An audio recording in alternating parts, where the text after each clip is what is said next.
Welcome to El Regnum channel. If you are new to this channel, please do not hesitate to click subscribe and hit the notification bell for you to be more updated of the coming videos.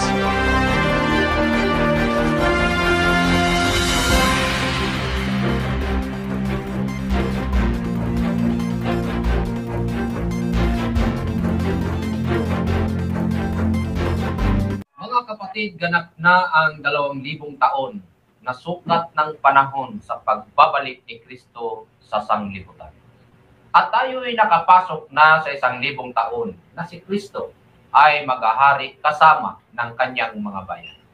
Para masubaybayan natin ang buong katotohanan na buo ang programa ng The Kingdom of God sa palatuntunang Consummatum Est, nang ibig sabihin ay natapos na ang lahat. Sabihin ko sa inyo na consummatum est sapagkat natapos na ang mga gawain ng Diyos sa pagkatapos ng 2,000 taon ni Kristo. Na ito rin ay pagkatapos ng 6,000 taon mula nang nagkasala si Adan.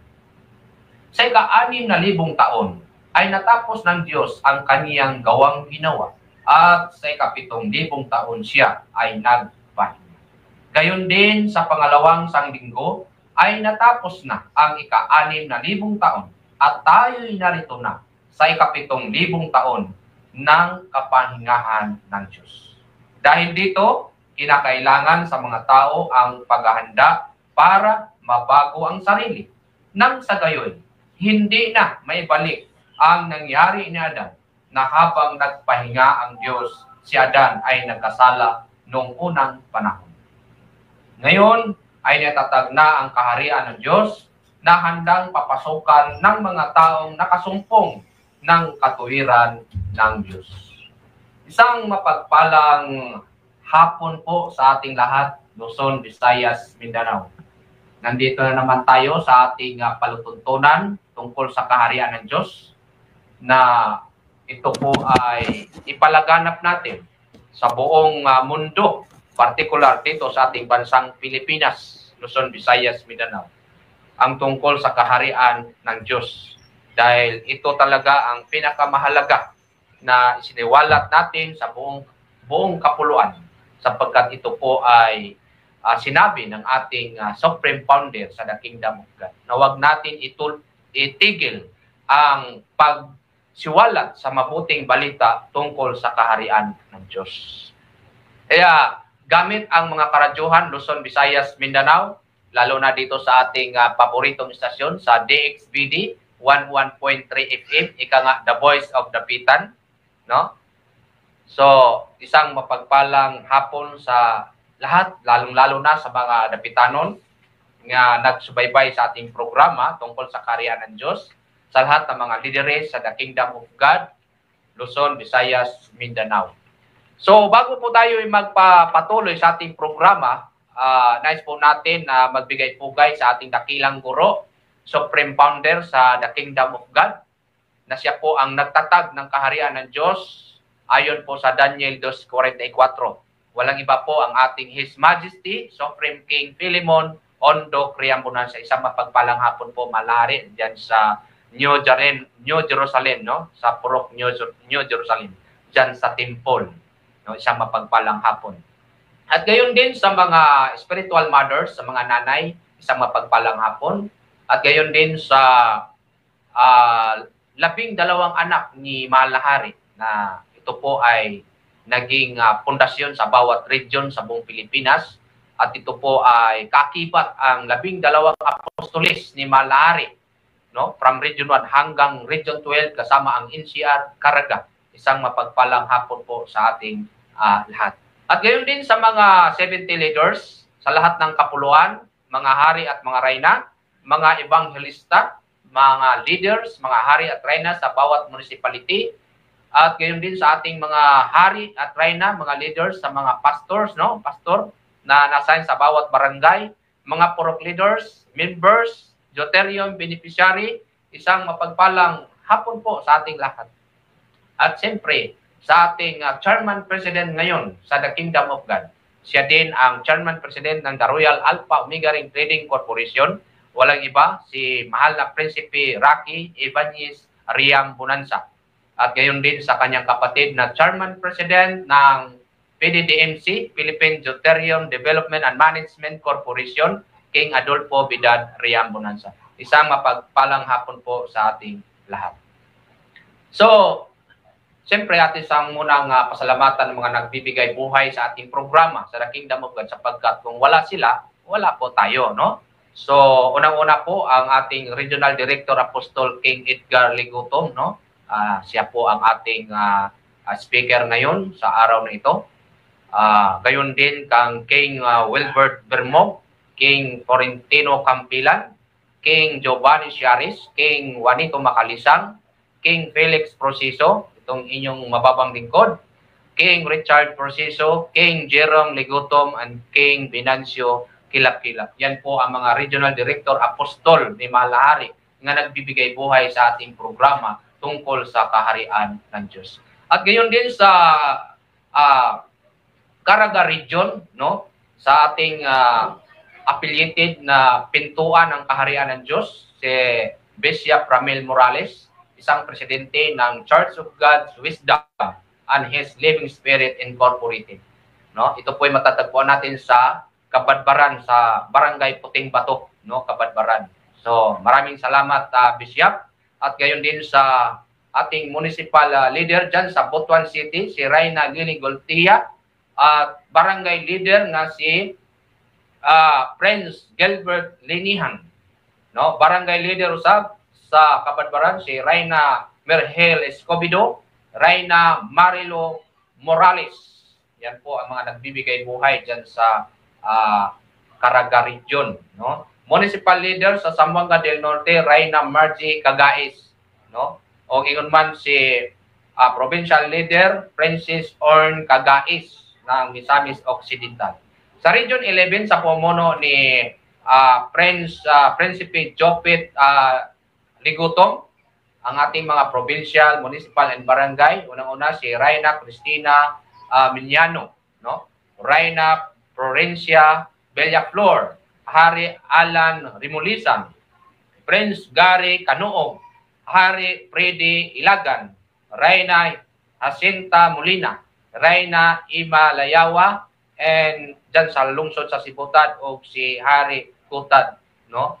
Thank you sa mga nagbibigay buhay ng ating programa tungkol sa kaharian ng Diyos. So ito pa ang mga nagbibigay buhay, no? Ating mga provincial leader sa Zamboanga del Norte, Reyna Margie Cagais, ito na yung mga nagbibigay buhay, no? Si provincial leader Hari Joel Dagudog, Hari Sherwin Dagudog, Francis Judisa Dagudog, Francis Louie Dagudog, o si Prince Dib Dagudog. Yan po ang mga nagbibigay buhay, no? Ang atong mga municipal leader usab sa Sindang, mga municipal leader sa Sindangan, no? Mga barangay leaders, no? Mga hari at mga reyna. Si Reyna Jocelyn Patiño, no? Isang barangay leaders ito. Reyna Norma Kagandahan, Reyna Mary Jean Gibiro, Reyna Gusa Gilingan, no? Antonino Formoso, no? Rosita Inanyo, si Reyna Rosemary Villacura, no? Hari Alfredo Inanyo, Hari Cesar Ogdamina, Hari Ernesto Asinda, no? Hari Rison Umbang sa lungsod sa Gutalak, no? Municipal sa Gutalak, no? Hari Jason Umbang, Genevieve Umbang, Arnold Tabata, Edwin Tabata, Hanin Umbang, o ingon man si Edito Umbang, Isibyo Umbang, at saka si Eleanor Ornihas. Yan mga nagbibigay buhay sa ating programa tungkol sa kaharian ng Diyos. At sa Region Region 7 sa pangunguna ni Hari Giovanni Ciaris, no? Ang kanyang mga provincial leaders, municipal and barangay. Unang-una si Hari Medin George, isang provincial leader. Si Rogelio Regañon, provincial leader ng Negros Occidental. Hari Abilino Alcantara, isang provincial leader sa Occidental, Negros, no? Hari Carlos Pinisiba, isang municipal leader, no? O ingon man si Hari Jose Pinisiba, isang municipal leader. Hari Benji Montesino, isang barangay leader. Si Hari Robert Montesino, barangay leader sa Burgos, Capiz City, no? Hari Roland Pilinyo, barangay leader. Hari Jerry Mata, barangay leader sa Himamaylan City, no? Si Jose, Hari Jose Pinisiba Junior, barangay leader. Si Hari Jerry Mata, isang barangay leader. Hari Dani Gargulis, isang barangay leader. Hari GC Bordado, isang barangay leader. O si Hari Nilo Okay, barangay leader. Mo kadto ang mga nagbibigay buhay sa ating programa tungkol sa kaharian ng Diyos, no? Kaya sila po ay binigyan ng magandang loob upang matupad yung sinabi ni Mahal na Hari Pilimon Ondok Riambunan na huwag itigil ang pagyabo ng panaksan sa kahanginan, no? Gamit ang mga radyo. So ingon ni ana mga kapatid. Kaya madaghang salamat o maraming salamat sa mga leaders natin, Luzon, Visayas, Mindanao, nga nagbibigay buhay sa ating programa tungkol sa kaharian ng Diyos. Yan po mga kapatid. Kaya ngayon, ang ating speaker ngayon ay isang regional director, apostol from Region 2, no? General Secretary ng Kingdom of God, General Secretary ng The Royal Alpha Omega Trading Corporation, General Secretary ng Philippine Deuterium Development and Management Corporation. Siya din ang General Secretary ng Philippine New Life Therapeutic Massage. Yan po mga kapatid. Kaya siya, mapapakinggan natin ang kanyang boses, nagpapatunay tungkol sa kaharian ng Diyos, kung ano pa mga bagay-bagay na dapat nating alamin. Kaya ngayon, ibigay natin ang kanyang oras. Walang iba si Hari Edgar Palor Digotong. Okay, Hari, pasok. Maraming salamat sa ating anchorman dito sa Region 9, si Hari Felix Proceso. Bago po ako magbigay ng aking tatalakayin ngayon, nais ko po munang hingiin ang dakilang gabay at bilang pagpupugay, pasasalamat sa aming mahal na Supremo na siyang nagtatag sa kaharian ng Diyos sa Bagong Jerusalem dito sa bansang Pilipinas para sa buong mundo. Walang iba, mahal na Hari Pilimon Ondok Riambunan siya. At sa lahat ng mga mahal na reyna na nasa templo, at ganoon din sa ating namumuno ngayon sa kaharian ng Diyos sa katauhan ni mahal na Prinsipe Rocky Riambunan siya. At ganoon din kay King Adolfo Riambunan siya, ang ating Chairman President sa Philippine Deuterium Development and Management Corporation. Sa lahat ng mga kasamahan na na-assign sa bawat area sa buong Pilipinas, from barangay, municipal, probinsya, nasa bawat region, at ganun din sa aking mga kasamahan dyan sa Region 2. At ako din po ay nagpapasalamat sa aking mga kasamahan na tumutulong sa sponsorship dito sa radio program, kay Reyna Shirley Del Rosario na nasa ngayon sa United Kingdom sa London. Ganun din kay Prinsesa Claribel Baltasar nasa Middle East, no, sa bansang Korea. Isang mapagpalang oras sa inyong lahat dyan. At sa lahat-lahat na nagsubaybay sa ating programa sa kaharian ng Diyos na Consumatum Est. Isang mapagpalang oras po sa lahat. Mga kapatid, pag-uusapan po natin o talakayin ang malaking istorya ng Diyos dito sa daigdig na may mga sukat ng panahon, may mga tamang lugar na pinangyarihan ayon sa kanyang mga nakatakdang panukala at yung kanyang mga pinagputusan para maganap ang kanyang plano, lalong-lalo na sa pagpapahayag, kung makita natin hindi lamang sa spiritual, pati na sa material na bahagi, ang patungkol sa kaharian ng Diyos na pinagkaloob na dito sa atin, lalong-lalo na sa bansang Pilipinas. Kaya hanapin natin mga kapatid kung ano ang dulo ng istorya, sapagkat ito yung daan para masumpungan natin ang kanyang kaharian, lalong-lalo na kung nasaan na ang tahanan ng Diyos. Para malaman natin sa kasalukuyan kung nasaan na ang Diyos, kung nasaan na gumagalaw ang banal na Espiritu ng Diyos, na noong unang panahon mga kapatid, ang paggalaw ng kanyang banal na Espiritu sa pamagitan din ng kanyang unang katawan na pinasukan na si Adan. Doon po yan naganap sa lumang Mesopotamia, doon sa Eden. Lumisan o lumipas ang mga panahon, nilipat ng Diyos ang kanyang panukala. Doon na naman ito sa lupang pangako sa panahon na ni Abraham, Isaac at Jacob.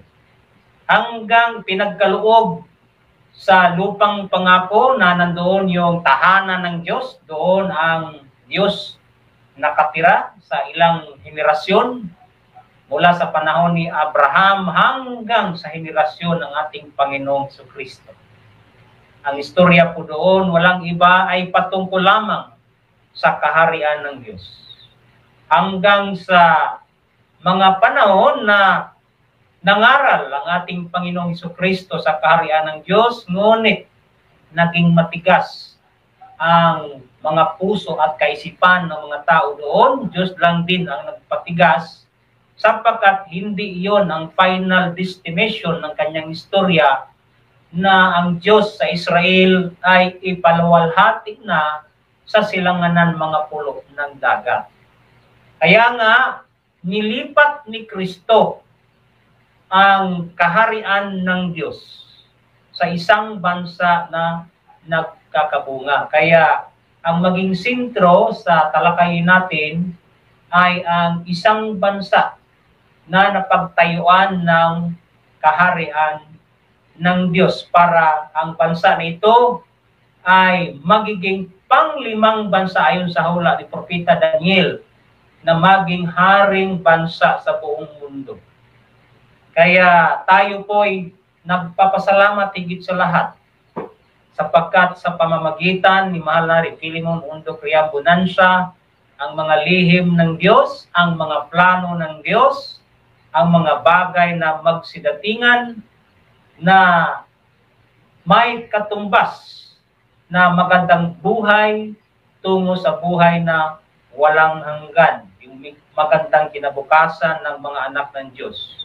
Kaya sa pamamagitan lang po ni Mahal na Filimon Undo Criambonancia, kaya pinagpatuloy po namin sa pamagitan ng live program dito sa The Voice of the Titan, para malaman din ng mga tao na yung hindi pa nakakaalam at yung mga nagsubaybay na bago pa lang nakarinig sa programa, ay unti-unti po ninyong maintindihan ang mga panukala ng Diyos sa bansang Pilipinas.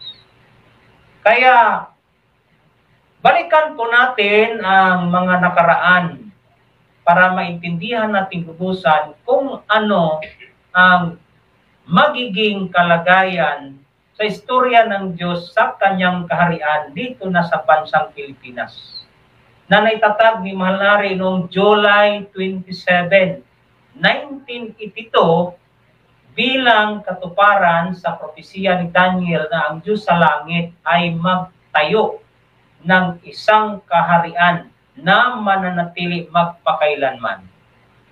At ayon po sa ating introduction na ganap na ang 6,000 taon mula nang nagkasala si Adam.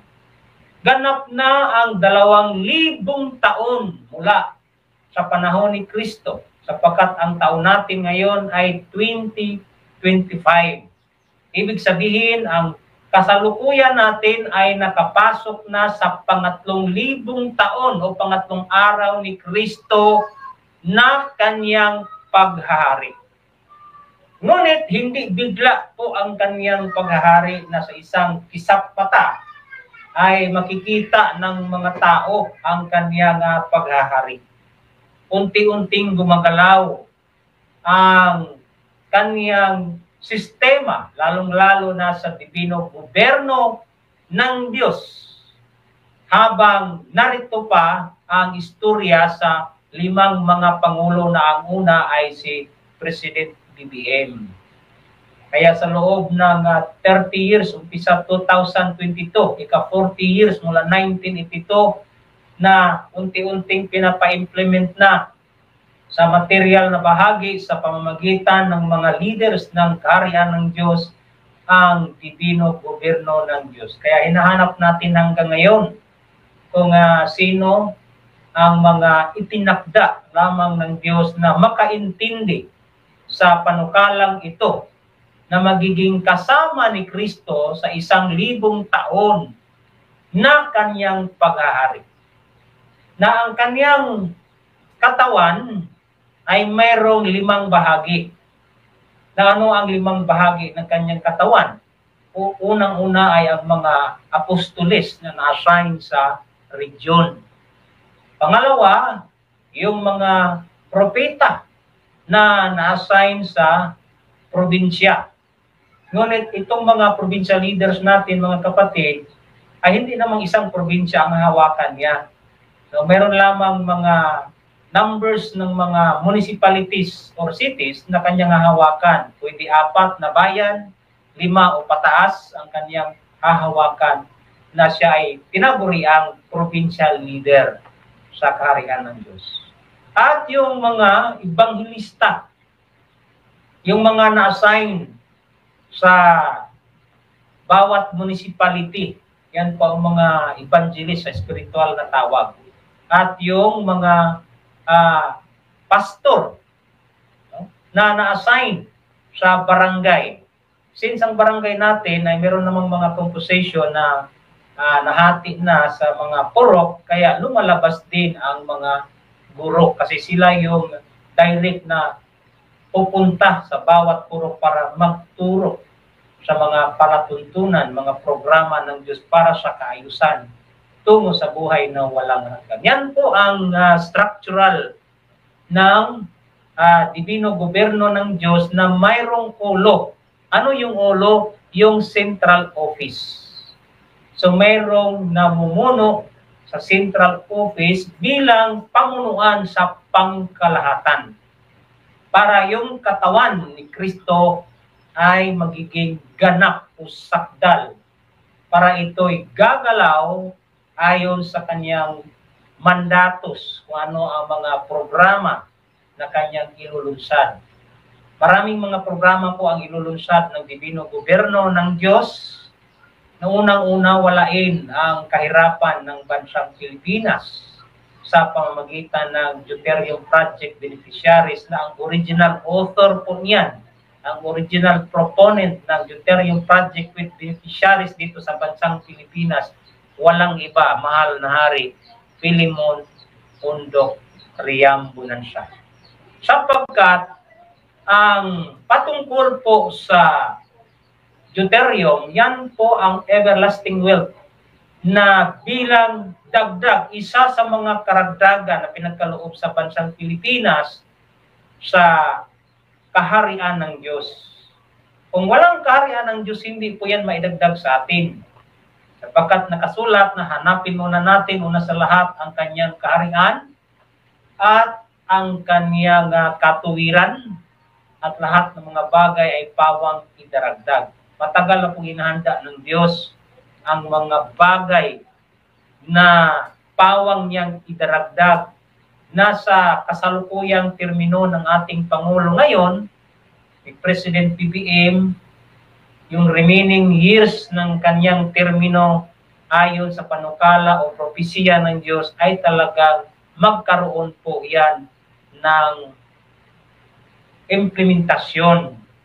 No, kasi 5 man ang mayroong langis. Kung hindi yan makuha ni President BBM, ibig sabihin 4 lang na susunod na presidente ay magkamali po yung propesya. Kaya yung mga naghihintay, nagtatanong kung ano yung update ng deuterium, so hintayin po natin kasi ang galaw po nito ay involved po ang panukala ng ating Pangulo sapagkat siya yung magbubukas sa implementation program ng deuterium project sa bansang Pilipinas. Kaya alagaan po natin ang ating katawan. No? So ilang panahon na lang na pagtitiis. Kaya mga kapatid, para malaman natin ang istorya kung nasaan na tayo ngayon, balikan muna natin ang istorya ni Jacob. Sapagkat ang umpisa sa pagbigay o pagtatag ng kaharian ng Diyos at paglabas ng mga hari ay magmula kay Jacob. Na siya ay isinilang noong negative 73. No, kambal sila ni Esau. Jacob ay sinilang noong negative 73 sa millennium 2. Negative millennium 2. Kaya negative 73. Kaya siya ang naging unang saksi sa 4 na mga saksi kung nasaan na ang tahanan ng Diyos na wala na doon sa Mesopotamia. Siya yung unang saksi sa bahay ng Diyos na nasa loob lang ng lupang pangako. Kaya yung mga anak ni Israel, nung nakabalik na sila sa lupang pangako, doon ipinagkaloob sa kanila ang pagtatag ng kaharian ng Diyos. Kaya umpisa talaga sa buhay ni Jacob. Mga kapatid, mula negative 73, bibilang tayo ng 130 years na si Jacob kasama ang kanyang pamilya ay pumasok sa Egypt sa millennium 3 sa taong positibo 57. Kaya mula sa taong positibo 57 sa millennium 3 ay tumahan o naging alipin ang mga anak ni Israel sa Ehipto sa loob ng 430 years. Ngunit sa pagkatapos ng 430 years sa panahon ni Moses, ay lumabas sila sa Egypt para sila ay pabalikin doon sa lupang pangako.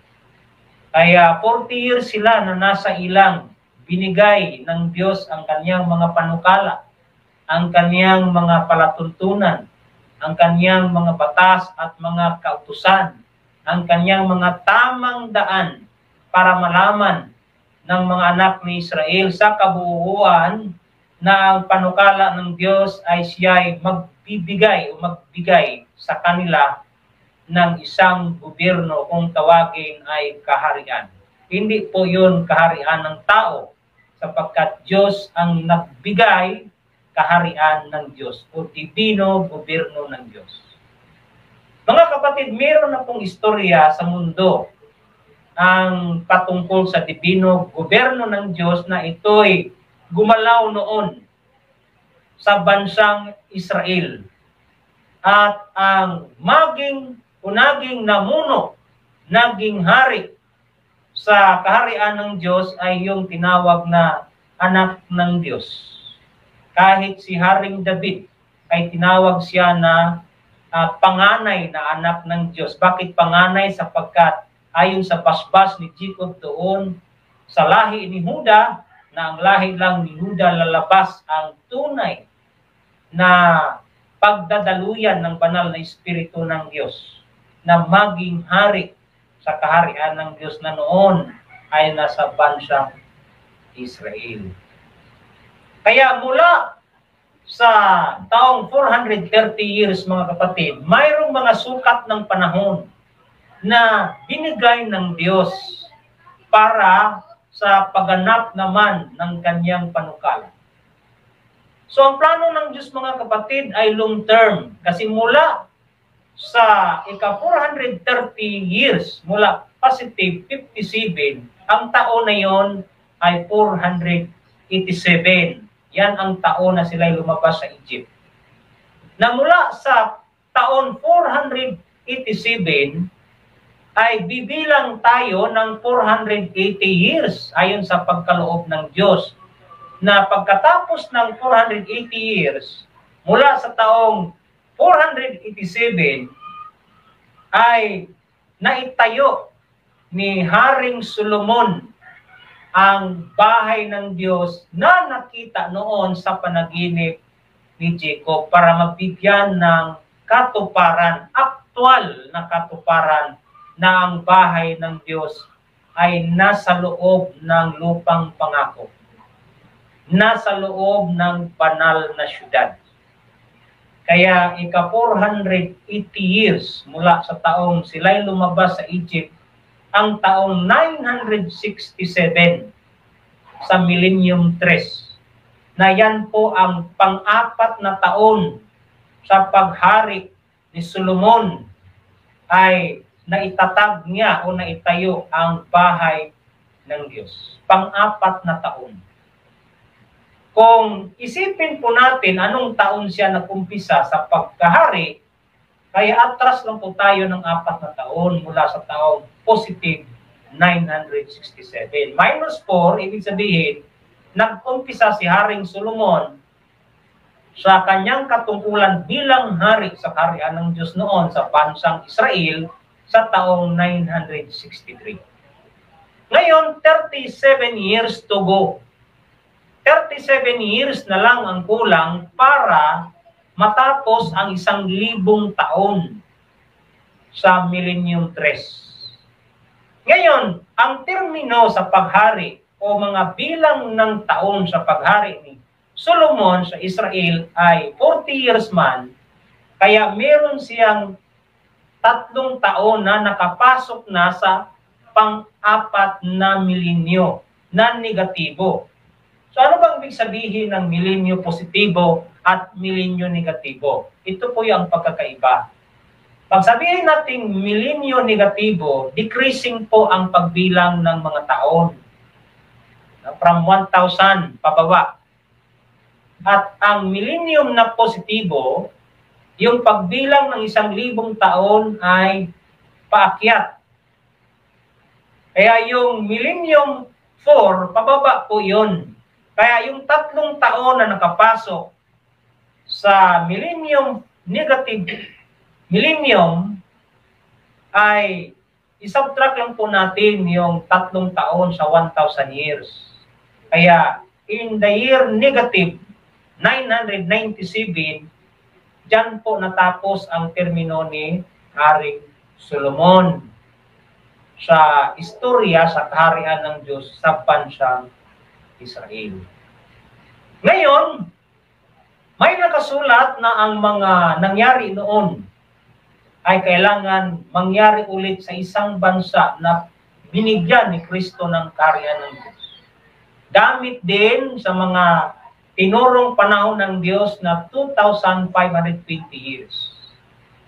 Kung isubtract po natin mga kapatid ang taon ni Haring Solomon, yung last hour niya sa taong 997, isubtract po natin sa 2,520 years, ang sagot ay 1523.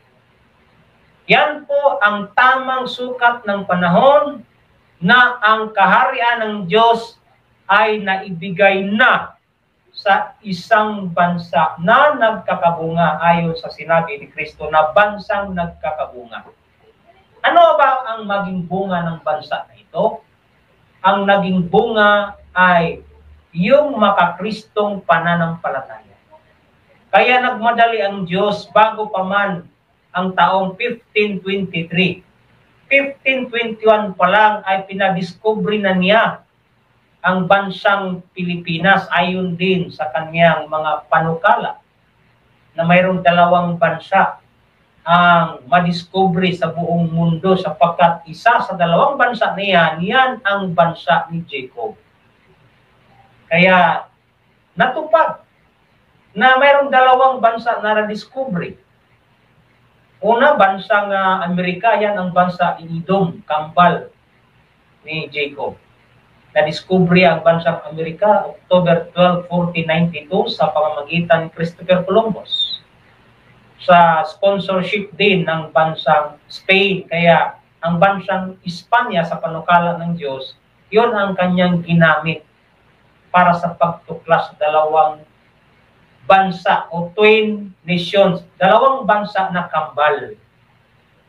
Kaya yung pangalawang bansa na discovery na March 16, 1521 sa pamamagitan ni Ferdinand Magellan na sa kaniyang panukala ayon sa diktasyon ng Diyos, kaya nagdala siya ng pari. Hindi po coincidence na kailangan magdala siya ng pari. Kasi may purpose ang Diyos. Kaya tayo din mga kapatid, na sa lahat ng mga pastors na ayaw sa mga pari sa Katoliko Romano, kami sa Kaharian ng Diyos, kami nagpapasalamat sa mga pari sa Katoliko Romano. Unang-una doon kay Father Pedro Valderrama. Siya yung kasangkapan ng Diyos para mag-Christianize sa bansang Pilipinas doon sa Parian, Cebu. Sa taong 1521 sa buwan ng Abril sa 14. Kaya 2 years after, mula 1521, pagka 1523, tanyag na bansa na nagkakabunga. So wala na yung kaharian ng Diyos, yung diwa ng kaharian ng Diyos, yung diwa ng lupang pangako, yung diwa ng tahanan ng Diyos, yung diwa ng Jerusalem ay wala na sa Israel. Wala na doon sa Middle East. Nasa halayong umalayong silangan na. Sa makatuwid bagay, walang ibang bansa na pinapatunayan ng aming kakilang guro, mahal na rin Pilimon Mundo Kriampunansa, ito lang bansang Pilipinas. Ito yung bansa na nagwagi sa buong mundo. Na dito makilala ang kaharian ng Diyos na ito yung pamunuan ni Kristo. Saan lalabas ang Kristo? Ay hindi doon sa Israel. Yung kaniyang pangako na siya'y babalik sa pangatlong araw, ang tiknot. Tapos na yung pangalawang araw. Nandito na tayo sa pangatlong araw ni Kristo. Anong palatandaan ng kanyang pagbabalik? Siyempre, may hayag, may tatag ang kaharian ng Diyos. Kaya yung panahon, kung titingnan natin sa pattern, na sana ang kaharian ng Diyos ay maitatag sa pangatlong araw sa pagbalik ni Kristo. Yung pang-7 milenyo. May nakasulat man sa banal na kasulatan dahil sa mga hirang, paiksiin ang mga araw. Kaya paano pinaiksi ito? Pinaiksi ito 18 years. Kaya hindi na umabot sa pangatlong araw. Kaya 1982, wala na pong ibang panahon, right time sa pagtatag sa kaharian ng Diyos. Yung taon lang na 1982. Yan ang tunay na kaharian ng Diyos para sa buong mundo na dito na itatag sa bansang Pilipinas. Kaya may mga sukat ng panahon na Ama lang ang nakakalam. Kasi nakasulat na maliban sa mga anghel, yung mga anghel hindi nakakaalam, yung anak hindi nakakaalam tungkol sa araw o oras, na ang nakakaalam batay sa kasulatan, yung Ama. Sino ba yung Ama na bumaba dito sa Pilipinas? Yung Ama, nakatagong Ama na bumaba sa Pilipinas ay si Jacob. Siya yung Ama na nakakaalam sa mga panukala ng Diyos. Kaya si Jacob din ang binigyan ng basbas ng Diyos. Kaya siya ang nabigyan ng kaharian ng Diyos. Patunay ito ng Diyos doon pa man kay Haring David na hindi nyo ba nalalaman na ang Diyos sa langit ay nagbigay ng kaharian sa Israel? Ibig sabihin, sino ba si Israel? Si Jacob.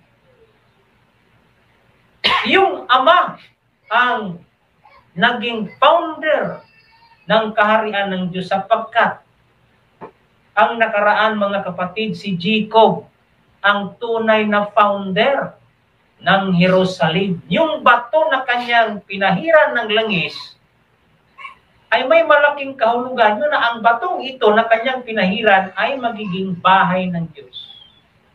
Kaya yung salitang Jerusalem ay dalawang Semitic root words po yan, ng ero o oro. Yero, ibig sabihin, yung paglagay ng bato, yan ang ibig sabihin ng ero. At saka yung salim, kapayapaan. Kaya ang ibig sabihin ng Jerusalem ay pundasyon ng kapayapaan. Kung may pundasyon, mayroong nagfundar. Yung founder, walang iba, si Jacob na siyang si Israel. Kaya yung kaharian ng Diyos, mga kapatid, yung sentro ng kanyang pamamahala ay walang iba, yung Jerusalem. Kung Jerusalem man noon na siyang banal na syudad, ganun din sa kasalukuyan. Jerusalem din na pundasyon ng kapayapaan sapagkat ang Diyos ay hindi siya hari ng kaguluhan. Tao lang ang nagbibigay ng kaguluhan, mga kapatid. Sa pagkaintindi ng isang bagay, kung hindi mo maintindihan lubusang isang bagay, diyan nagkakagulo ang kaisipan ng tao.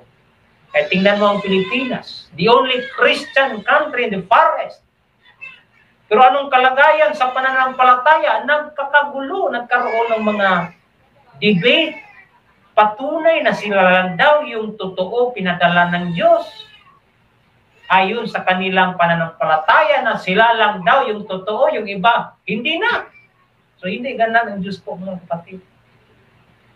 Na kung mayroon man lang silang bagay na totoo, so ito lang din ang katanungan, ano ba ang katotohanan na hawak mo? Kabuuan o bahagi lang ng katotohanan? Eh tulad ni Apostol Pablo, isang apostoles, itinuring ng Diyos na apostoles, sabi niya, tayo'y manghuhula ng bahagya. Tayo'y nangaral ng bahagya. Ibig sabihin, hindi kabuuan. Ngunit pag ang sakdal, yan ng kabuuan, ay darating, mawala na yung bahagya. Kaya yung mga kaguluhan ngayon na bahagya sa bawat sikta, kaya nagkakagulo, ay magkaroon din na ng kapayapaan. Pero saan mag-umpisa? Ano ang sentro ng kapayapaan? Yung banal na syudad, mga kapatid. Kasi yan ang diwa ng Jerusalem. Pundasyon ng kapayapaan. Kaya dito sa Pilipinas, walang ibang Jacob. Yung ama na nakakaalam sa lahat ng bagay. Hindi po kami mahihiyang sabihin sa inyo. Ang aming dakilang guro na siyang nagtatag, supreme founder ng the kingdom of God. Walang iba, mahal na Hari Philemon Bundok Riang Bonanza. Sino siya? Yung ama na dumating dito sa bansang Pilipinas. Kasi hindi makalabas yung mga anak kung walang ama. Ganyan ang diwa. Para tayo'y tawagin. Yung salita na mga anak ng Israel, ano ba ang nakatagong kahulugan? Mga anak ni Israel. Mga anak ng Diyos po yan. Eh sino si Israel? Katawan ng Diyos. Kaya sinulat na ang tungkol kay Jacob, siya ay iba. Bakit iba? Hindi siya ordinaryong tao kasi siya yung ama. Yung katawan na pinasukan din ng ama na siyang nakakaalam sa lahat ng mga bagay. Kaya ganyan po ang hiwaga ni Jacob na siyang si Israel na nabigyan ng kaharian ng Diyos noon. Walang pagkakaiba din ngayon. History repeats itself.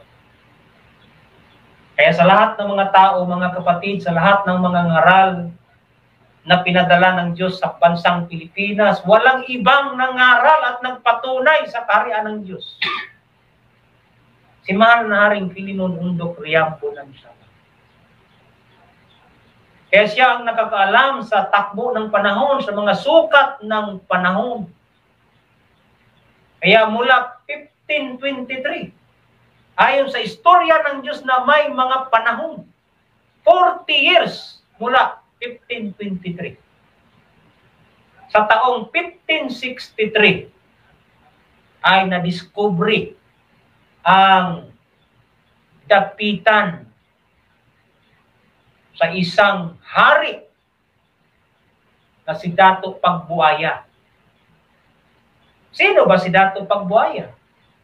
Siya po ang Adan na pinadala dito sa Pilipinas para matuklasan ang isang lugar na napalibutan ng dalawang ilog.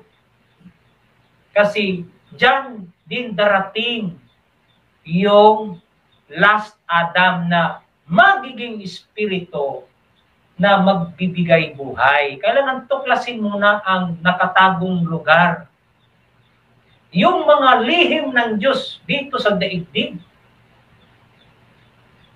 Sa taong 1563, isang lihim ang nabuksan.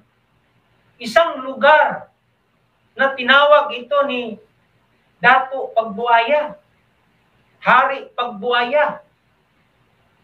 Tinawag niyang dapitan. Na ibig sabihin ng salitang dapit is to invite. Kasi ang Panginoon, sa English pa, for God is the Lord of hosts. Ibig sabihin yung host, siya yung mag-i-invite. Yan, ibig sabihin ng Lord of hosts. Kaya hiwaga, sa 1563, yung Adam noon, sa lumang Mesopotamia. Ano ba ibig sabihin ng Mesopotamia? Dalawang Greek words, Mesos and Potamos o Mesopo. Ibig sabihin ng Mesopo, gitna. Yung Potamos, ang ibig sabihin ay ilog. Isang isla na napalibutan ng dalawang ilog. Na noon, Tigris at Euphrates, kaya Mesopotamia. Kaya dito din sa Pilipinas, yung lugar ng bagong Mesopotamia ay natuklasan 1563 sa katauhan ni Dato' Pagbuaya bilang Adan dito sa bansang Pilipinas. Mula 1563, bibilang tayo ng 390 years sapagkat yan po ang sukat na pinagkaloob ng panahon. In the year 1953, na yung sentro ay ang isang lugar na tawaging banal pagdating ng araw.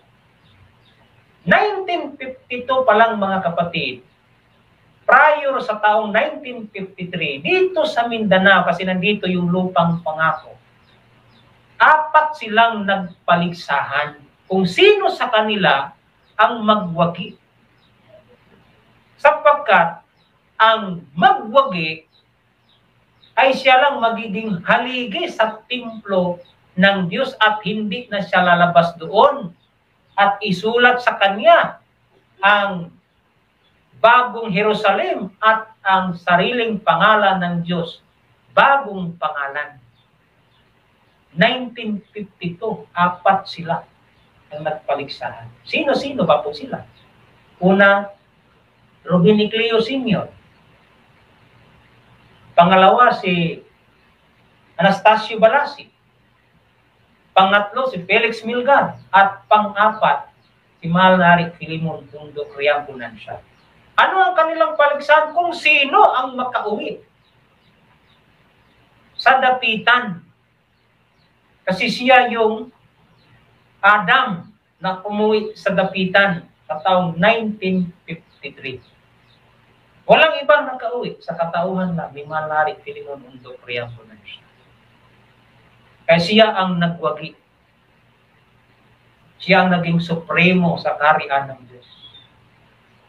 Kaya mula 1953, kasi mayroon mang 10 years transitional period para maganap ang isang lugar ayon sa plano ng Diyos. 1963, sa pamamagitan din ng Pangulong Diosdado Macapagal, ang municipality ng Dapitan noon, pagka 1963 ay naging city through Republic Act. Kaya ang Dapitan ay naging siyudad. On June 22, 1963 through Republic Act 3811.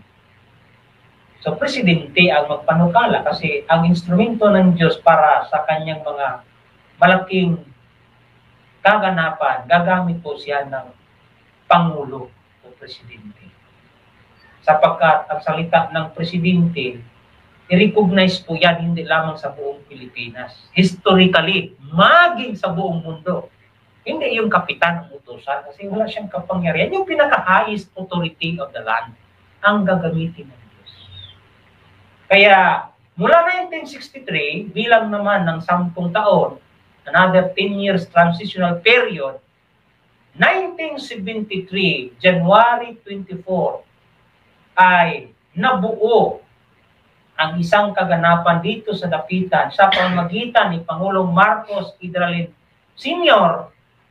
Marcos Sr. nag-issue ng isang decree, presidential decree 105, na ang syudad sa Dapitan ay magiging banal na syudad.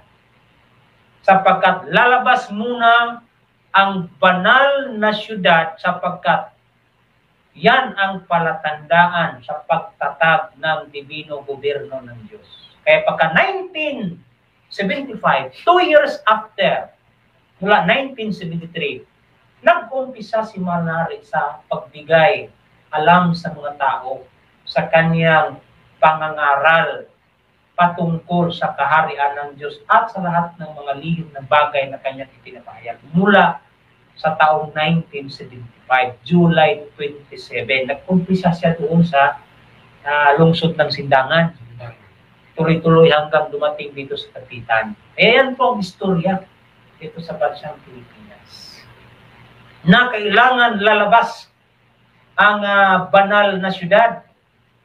Ito yung nakita sa visyon sa isa sa mga apostoles ni Kristo na si Juan na nakita ko ang bagong Jerusalem na bumaba mula sa langit. Yung pagkaintindi naman ng iba na yung pagbaba ay physical na pagbaba na tulad ng isang bagay na box na bababa mula sa himpapawid. Ang tanong, paano ba bumaba yung Jerusalem noon? Isang bagay ba? Ang pagbaba ay sa pamamagitan ng kapangyarihan ng Diyos. Through authority, God's authority, gagamitin ang instrumento ng tao. Noon, bumaba ang Jerusalem na banal na syudad sa pamamagitan ng bibig ng mga propeta. At dito din sa Pilipinas, sa pamamagitan ng deklarasyon na mayroong signature ng ating Pangulo na maibaba ang banal na syudad, walang iba ang Dapitan City, the only shrine city of the Philippines. Bakit hindi ginawa ang banal na syudad yung Parian, Cebu City, nandoon nag-umpisa yung Kristyanismo? Bakit hindi ginawa yung Manila City? Nandoon yung sentro ng kanilang pamamahala noon. Sapagkat wala doon sa Luzon at sa Visayas ang lupang bangako dito sa Mindanao. Sa katauhan, Dr. Rizal bilang saksi na Mindanao is the land of promise. Kaya sa Mindanao din lumabas ang banal na syudad. Kaya sa banal na syudad din na itatag ni Manari ang kaharian ng Diyos. 7 years after, mula 1975, 1982, July 27, sa bahay mismo ni Dr. Jose Rizal. Siya yung nagtatag sa kaharian ng Diyos. Kaya ganap na yung propesya ni Daniel na ang Diyos sa langit ay magtatag ng kaharian. Kaya tuloy-tuloy po namin pinapangaral sa lahat. Kaya sinulat na kung sino man ang hindi tumanggap sa kaharian ng Diyos tulad ng pagtanggap ng isang bata sa anumang paraan na hindi siya makapasok sa kaharian ng Diyos. Na ang pagdating ng kaharian ng Diyos ay ganun din sa pagdating ng kapamalaan ng kanyang Kristo. At kasabay dito ang kaligtasan. Ngayon, ang kaharian ng Diyos at ang kaligtasan ay dumating at ang kapangyarihan ng kanyang Kristo. Meron na ba? Meron kasi tatag na ang kaharian ng Diyos. Sino bang hindi makapasok? Kasi hindi tumanggap, eh, walang problema. Kasi kayo ang kaganapan din sa salita na yan. Mayroong mga tao na makaganap din. Kaya marami ang magsidatingan mula sa silanganan hanggang sa kalunuran, sa hapagkainan, sa kaharian ng Diyos, kasama si Abraham, Isaac at Jacob. Ngunit, ang mga anak ng kaharian ay pawang itatapon sa labas. Bakit itatapon? Kasi may dahilan ng Diyos. Unang-una, sinabi ni Kristo bilang warning na sino man at tungkol sa aking mga kaaway, yung mga ayaw sa kaharian ng Diyos, ayaw ng katotohanan, ayaw ng mga panukala ng Diyos, sa harapan ng Diyos, ay kanyang kaaway yun. Sabi niya, at tungkol sa aking mga kaaway na ayaw nila na ako'y maghari. Saan siya maghari? Sa bansang Pilipinas para sa buong mundo. Sabi niya, dalhin niyo sa aking harapan at papatayin. Kasi ang hari, mga kapatid, ay siya yung last na hukom sa kaharian. Marami pa sana tayong mga pagtatalakay. Ubus na po tayo sa oras. Hanggang kasunod na lang na pagkakataon. Sa ngalan ni Malnari Filimon Ondok Riang Bunansya, ganun din sa ngalan ni Malnari Prinsipe Rocky Riang Bunansya, at sa buong puwersa ng kaharian ng Diyos, kami po'y nagpapasalamat at babalik muli sa ganitong oras, sa ganitong istasyon, DXPD 11.3. Ito po yung lingkod, Hari Edgar Ligutong, live po kami dito sa banal na syudad ng Pilipinas, Dapitan City. Maraming salamat po at ibalik po sa ating ang pagkakari. Okay, so dagang salamat, no? Maraming salamat, Hari Edgar Palor Ligutong, na siya ating tagapagsalita, no, tungkol sa kaharian ng Diyos. Kaya sa lahat ng mga viewers natin, Luzon, Visayas, Mindanao, thank you so much sa inyong pag-view sa ating live preaching sa The Kingdom of God, na para sa lahat ng mga Pilipino na naniniwala sa kaharian ng Diyos. So yun po ang daan tungo sa langit, no? Tungo sa kaharian ng Diyos. So wala namang ibang papasukan. Wala nang ibang papasukan kung i-base natin sa banal na kasulatan, Gawa 14:22, ang kaharian lang ng Diyos. Kaya walang ibang nagpapahayag tungkol sa kaharian ng Diyos. Ito lamang Kingdom of God sa pamumuno ni mahal na Hari Filimon Ondok Riang Bunansya. Dahil wala na tayong oras, no? Magpasalamat tayo sa atong dakilang guro, mahal na Hari Filimon Ondok Riang Bunansya. Maraming salamat, mahal na Hari. At gayon din sa ating chairman president ngayon, si mahal na Prinsipe Rocky Ibanez Riang Bunansya.